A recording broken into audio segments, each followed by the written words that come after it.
बहुत शुक्रिया कायरा साहब आपके वक्त का। कहिएगा कि मीरपुर डिवीजन के पहले मरहले की पोलिंग तो मुकम्मल हो चुकी है।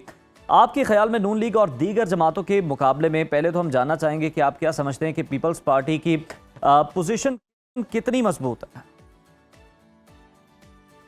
पीपल्स पार्टी ने जी सबसे पहला काम तो ये किया कि एक बिल्कुल डेड माहौल के अंदर पॉलिटिकल एक्टिविटी शुरू की, जब कोई जमात कश्मीर की तरफ मुंह करने को तैयार नहीं थी।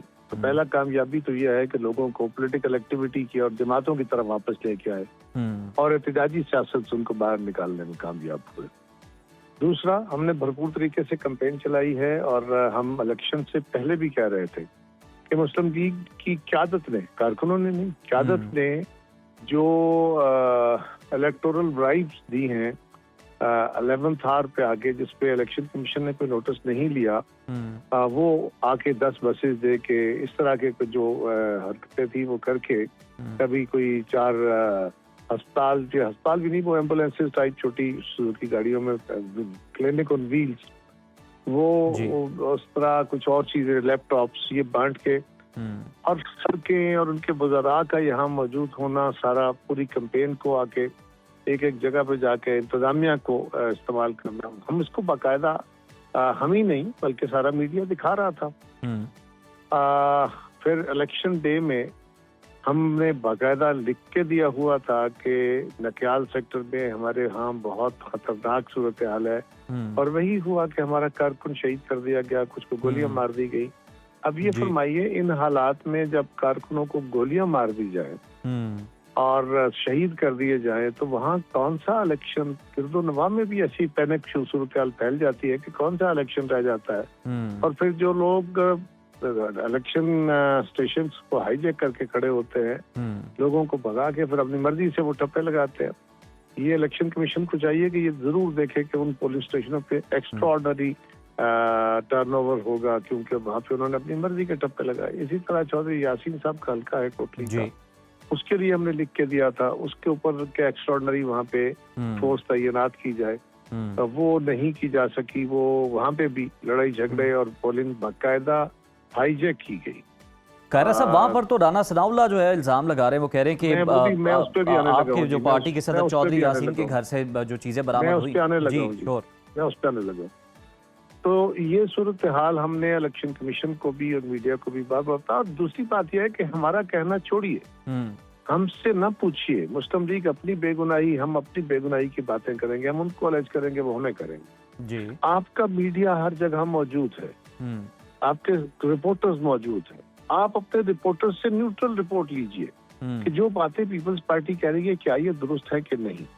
दूसरी बात जो राना सनाउल्लाह साहब ने कही है, राना साहब ने कल सुबह सुबह एक बहुत ऐसे जैसे धमाका हो गया आगे जी, वो पीपल्स पार्टी वाले जैलसाजी करते हुए और धांधली करते हुए पकड़े गए, बेनकाब हो गए।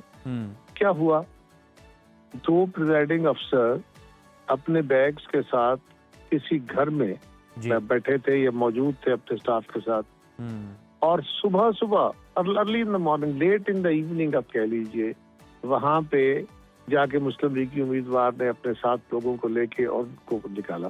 अब होता ये है कि ये पहली बात तो उसमें 2 चीजें देखने वाली है। एक कि क्या वो बैग जो रिट्रीव हुए, जो रिटर्निंग अफसर के पास पहुंचे, क्या वो बैग सील्ड थे या अनसील्ड थे, क्या किसी के हक में किसी बैलेट पेपर पे कोई मोहर थी कि नहीं थी। होता ये है कि शहरी इलाकों के अंदर तो और सूरत हाल होती है, वहाँ तो खाने पीने का निजाम होता है, सब कुछ। इलेक्शन का अमला 2 दिन पहले से पहुंचता है, अपनी जाके चीजें देखता है, 1 दिन पहले अपना सामान वहां से लेता है, और फिर जब वो अपने पोलिंग स्टेशनों पे पहुंचते हैं तो दूर दराज देही इलाकों में और खासतौर पर पहाड़ी इलाकों में यहाँ प्रॉब्लम ये होता है कि देहात के अंदर तो होटल नहीं होते, तो खाने पीने का कोई सामान नहीं है, वो अपना खाने का इंतजाम कर नहीं सकते, खाने पकाने का, उनके पास तो कुक्स नहीं होते, और इसी तरह उनके पास रहने की कोई जगह नहीं होती, ना इलेक्शन कमीशन फराहम करता है। फर्ज करे उनको कोई पैसे दे भी दिए गए एज ए जाजिया, तो वहाँ जगह नहीं होती। तो ये आम एक प्रैक्टिस है कि इलेक्शन के अमले को देही इलाकों में मेहमानदारी के तौर पे हर जगह तमाम मुल्क के अंदर ही वो लोग ठहरा लेते हैं कि आप हमारे हाथ ठहर दे। वो घर चौधरी यासीन का हो तो मैं कमर जमान एज खुद जिम्मेदार जाती तौर पे होऊंगा उसका।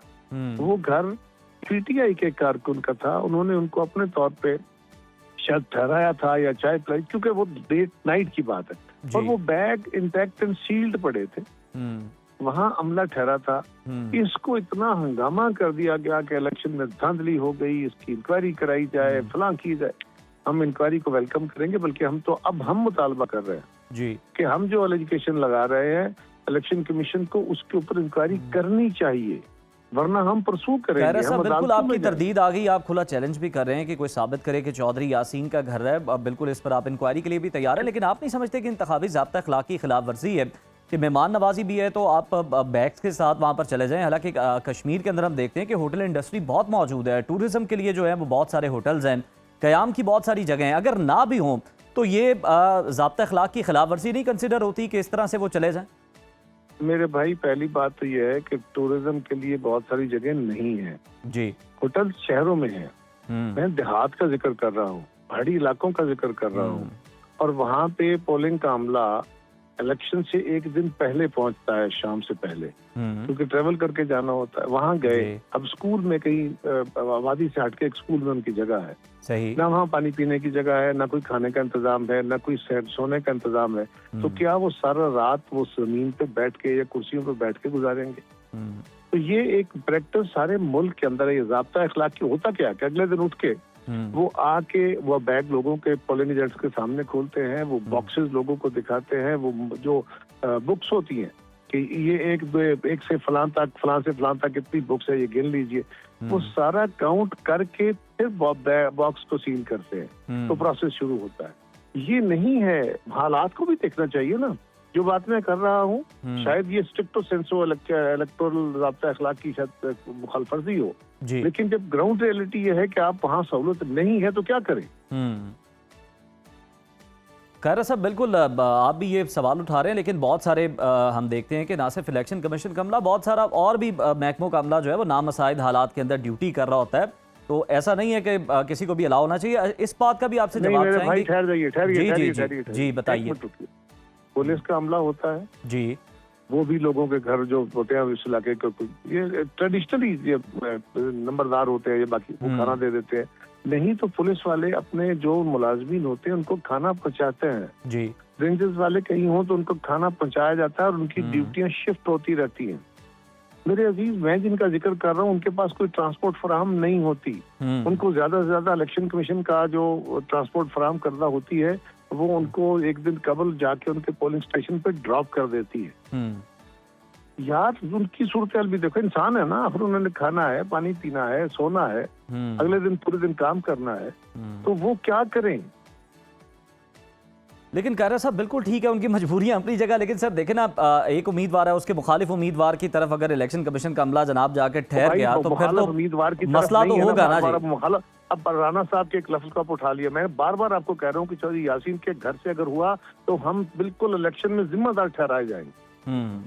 बिल्कुल ठीक है कारा साहब। आप हमें आखिर में ये भी बता दें कि अब तक के जो भी गैर सरकारी नताइज हैं उसके मुताबिक पीपल्स पार्टी को कितनी नशिस्तों पर बरतरी है? देखिए, इस वक्त तक हमारे पास जो रिजल्ट है उसमें से कुछ सीटों के तो अभी भी हम जा रहे हैं इलेक्शन कमीशन, हमारे एतराजात हम फाइल करने जा रहे हैं। 4 सीटें हमारी हैं, बाकी सीटों एक आध सीट के ऊपर अभी हतमी नताइज तो आने वाले हैं। लेकिन अगर मुस्लिम लीग जीतेगी तो हम उसकी जीत को नहीं, लेकिन वहां पे तो जो कत्लो गारत करके, जो धांधली करके इलेक्शन जीता गया, बिल्कुल उसके ऊपर हमारा एतराज होगा। जहाँ जानवन जीतेंगे बिल्कुल जाके मुबारक देंगे। बिल्कुल ठीक है, आप एतराज़ात जो है वो फाइल करने जा रहे हैं। बहुत शुक्रिया आपका। कमर ज़मान कायरा साहब हमारे साथ मौजूद थे।